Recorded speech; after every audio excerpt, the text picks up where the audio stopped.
لله رب العالمين والعاقبة للمتقين والصلاة والسلام على رسوله الأمين وعلى آله وصحبه أجمعين ومن تبعه بإحسان إلى يوم الدين أما بعد أعوذ بالله من الشيطان الرجيم فإن الله هو مولاه وجبريل وصالح المؤمنين والملائكة بعد ذلك ظهير.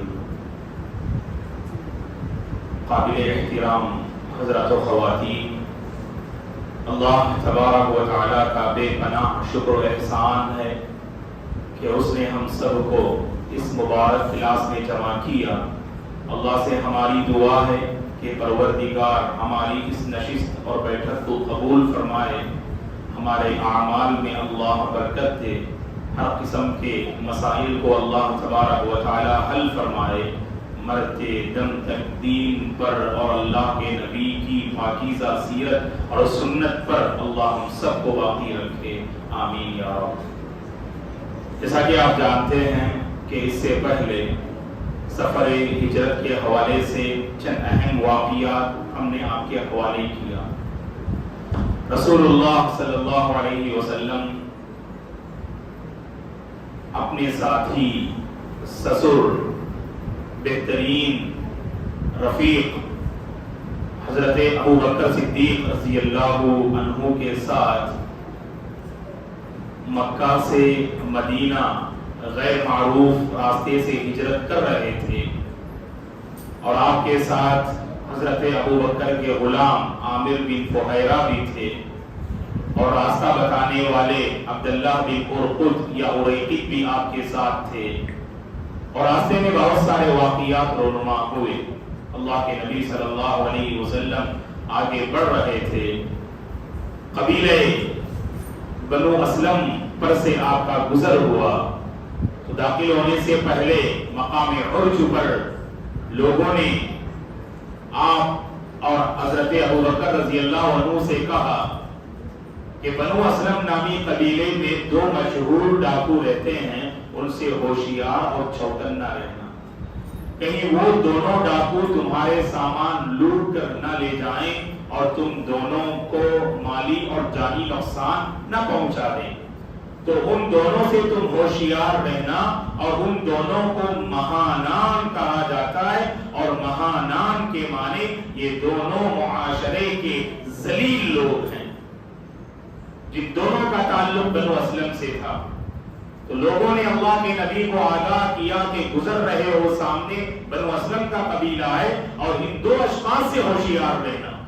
اور اللہ کے نبی نے وہیں پر یہ ارادہ کیا کہ دونوں سے ملاقات ہوگی اور دونوں کی خدمت میں اسلام کو پیش کریں گے. اصل کمال یہ ہے دوستو، جو ہم سے بکھرے ہوئے ہیں، معاشرے سے الگ تھلگ ہیں، بے راہ روی کا شکار ہیں، غلط عادتوں میں مبتلا ہیں، ہم ان کو نظر انداز نہ کریں.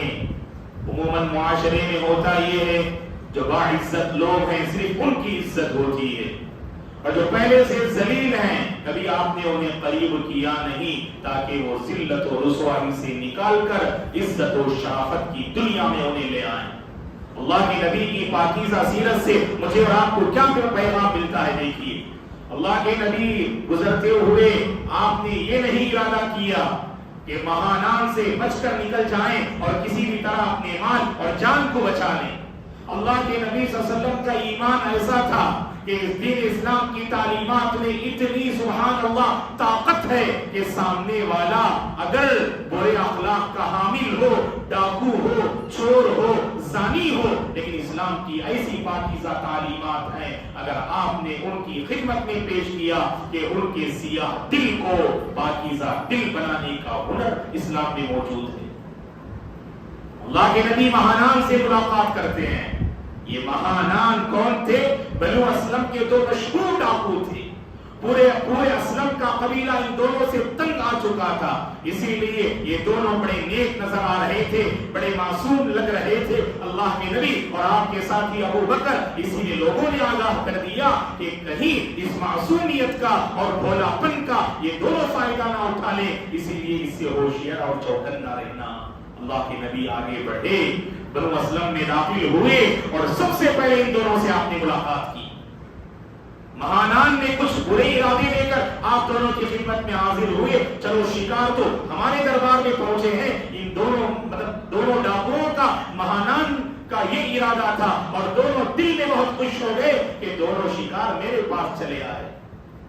اللہ کے نبی صلی اللہ علیہ وسلم کی زبان میں ایسی تاثیر تھی اور آپ کے چہرے پر صداقت کا وہ نور تھا کہ صلی اللہ علیہ وسلم نے مختصر سی گفتگو کی، اللہ اکبر، مہانان کے دل کی دنیا بدل جاتی ہے اور دونوں اسلام میں داخل ہونے کے لیے تیار ہو جاتے ہیں۔ اور اللہ کے نبی نے ان دونوں کو کلمہ پڑھایا۔ اللہ کے نبی ملاقات کرنے سے پہلے وہ دونوں مہانان سے معروف تھے۔ اللہ کے نبی نے سنا ان دونوں کے بارے میں، وہ مہانان ہیں، دونوں معاشرے کے ذلیل افراد ہیں۔ اللہ کے نبی نے دونوں کا لقب بدل دیا اور کہا کہ انتما مکرمان، تم دونوں معاشرے کے باعزت لوگ ہو۔ اللہ اکبر، یہ اسلام کی طاقت ہے دوستو، یہ زبان کی تاثیر ہوتی ہے۔ کبھی آپ ملاقات کر کے دیکھیے گا، ایک بد اخلاق انسان ہے، لوگ ہمیشہ دھتکارتے ہیں، اپنے سے دور کرتے ہیں، آپ اسے قریب کر کے دیکھیے گا، کچھ دیر اس سے گفتگو کیجیے گا، کیا پتا کہ آپ کی تھوڑی دیر کی گفتگو اس کی آخرت کو سنوار دے اور اس کے دل کی دنیا بدل دے۔ ہمارے نبی کی پاکیزہ سیرت یہی بتاتی ہے۔ مہانان کا مطلب دونوں معاشرے کے ذلیل افراد اور مکرمان کا مطلب دونوں معاشرے کے باعزت افراد، اور دونوں باعزت بن گئے۔ اللہ کے نبی صلی اللہ علیہ وسلم آگے بڑھتے گئے اور اسی قبیلے کا ایک اور فرد جنہیں صحابہ کی فہرست میں ہم شامل کرتے ہیں، حضرت بریدہ الاسلمی رضی اللہ عنہ، قبیلہ اسلم سے آپ کا تعلق تھا۔ اور سیرت نگاروں نے لکھا ہے، اور اسے سنیے، کہ اللہ کے نبی صلی اللہ علیہ وسلم جیسے ہی بنو اسلم کے قبیلے میں پہنچے تو اس بندے نے ارادہ کر لیا کہ کسی طرح اللہ کے نبی کو دبوچ لوں اور کفار کی خدمت میں مکے میں پیش کر دوں اور 200 اونٹوں کا انعام حاصل کر لوں۔ اللہ کے نبی کو گرفتار کر لیں تو خود بخود ابو بکر بھی گرفتار ہو جائیں گے اور 200 اونٹوں کا انعام ہمیں مل جائے گا۔ تو حضرت بریدہ جو ابھی حالت کفر میں تھے، اللہ کے نبی صلی اللہ علیہ وسلم کو دبوچنے کے ارادے سے آئے اور اللہ کے نبی کا چہرہ مبارک دیکھا تو تھوڑی دیر وہیں سنبھل کر رک گئے۔ حضرت بریدہ فرماتے ہیں اللہ کے نبی صلی اللہ علیہ وسلم اس سے قریب ہوئے اور آپ نے اسلام کی پاکیزہ تعلیمات، توحید، رسالت، آخرت کو میرے سامنے بیان کیا۔ مختصر سی گفتگو تھی، اللہ اکبر، حضرت بریدہ کا دل اسلام سے پر نور ہو جاتا ہے۔ آئے تھے آپ کو گرفتار کرنے کے لیے، آپ پر فریفتہ ہو گئے۔ حضرت بریدہ الاسلمی رضی اللہ عنہ، صحابہ کی فہرست میں بڑے فخر سے مسلمان حضرت بریدہ کا نام لیتے ہیں، جو بعد میں حضرت بریدہ رضی اللہ عنہ بعض جنگوں میں اپنی شجاعت اور بہادری کا ثبوت دیتے ہیں۔ اور یہی تھے وہ جن کا تعلق قبیلہ بنو اسلم سے تھا۔ آگے بڑھ رہے تھے، ایک اور واقعہ یہاں رونما ہوتا ہے، کہ ایک تجارتی قافلہ جو سیریا سے واپس آ رہا تھا، اسی راستے سے تجارتی قافلہ آ رہا تھا، تو اس مبارک قافلے کی ملاقات اس تجارتی قافلے سے ہو جاتی ہے، اور اس قافلے میں اللہ کے نبی کے سارو بھی موجود تھے۔ اللہ کے نبی کے سارو کون؟ ہم زلف، جی سارو سمجھتے ہیں آپ لوگ کہ دو بہنوں کے جو شوہر ہوتے ہیں وہ آپس میں سارو کہلاتے ہیں۔ شاید ہم جنوب کی زبانی بات کر رہے ہیں، سمجھتے ہیں آپ لوگ، ہم زلف بھی بولتے ہیں انہیں، سارو بھی بولتے ہیں۔ تو سبحان اللہ ہے، نام تو جانتے ہیں آپ لوگ۔ چلیے ایک اشارہ دیتا ہوں آپ لوگوں کو، اگر خواتین کو معلوم ہو تو جلد چھٹی میں جو نام لکھ کر بھیجیں تاکہ ہم آگے بڑھیں۔ اشارہ یہ ہے، اللہ کے نبی نے فرمایا صلی اللہ علیہ وسلم نے، ہر نبی کے کچھ حواری ہوتے ہیں اور میرے جو حواری ہیں وہ آپ ہیں۔ لِكُلِّ نَبِيٍّ حواری آپ نے فرمایا۔ حواری کا مطلب جو نبی کے خاص مددگار، دوست، قریب ہوتے ہیں، ان کو حواری کہتے ہیں۔ اور حضرت عیسیٰ علیہ السلام کے بھی حواری تھے نا، تقریباً 12 کے آس پاس لوگ جو تعداد نقل کرتے ہیں. جی بتائیے گا. بارک اللہ فیک. نہیں، ابو بکر صدیق رضی اللہ عنہ نے بولیے، کوشش کی تھی. ایک بار تیر نشانے میں لگتا ہے. جی جلد. جی ابو عبیدہ امانت دار تھے. اللہ کے نبی نے فرمایا ہر امت کے امانت دار ہوتے ہیں. امین هذه الامه ابو عبیدہ ابن الجراح. تو اس امت کے امین ابو عبیدہ بن جراح جو عشرہ مبشرہ میں سے ہیں. جی بارک اللہ فیکم. اللہ کے نبی کے ساڑو ہیں، حضرت اسماء کے شوہر ہیں. جی بارک اللہ فیکم یا فیصل صاحب، اللہ خوش آباد رکھے. پتہ نہیں آپ کو آپ کی خدمت میں پیش کر سکتے ہیں، نہیں کر سکتے ہیں. اللہ اکبر. کیا کہ امام صاحب انعام ہوتا ہے. ذرا حل لیجیے بیٹے، ہمارے فیصل صاحب کی خدمت میں پیش کر دیجیے. اللہ نے خوش آباد رکھے. ماشاءاللہ بارک اللہ فیکم. اور صحیح جواب ہے الحمدللہ زبیر ابن العوام رضی اللہ عنہ، جو اللہ کے نبی کے ساڑو تھے، حضرت اسماء کے جو ہے شوہر تھے. اور سبحان اللہ آپ ہی کے بیٹے ہیں، جو انشاءاللہ آنے والی کلاس میں ہم معلوم کریں گے کہ اللہ کے نبی مدینہ پہنچنے کے بعد مہاجرین میں سے کسی کو لڑکا نہیں ہوتا ہے. اور ادھر مکہ والے تانا دینے لگتے ہیں کہ مدینے کی آب و ہوا نے مہاجر خواتین کو بانجھ بنا دیا.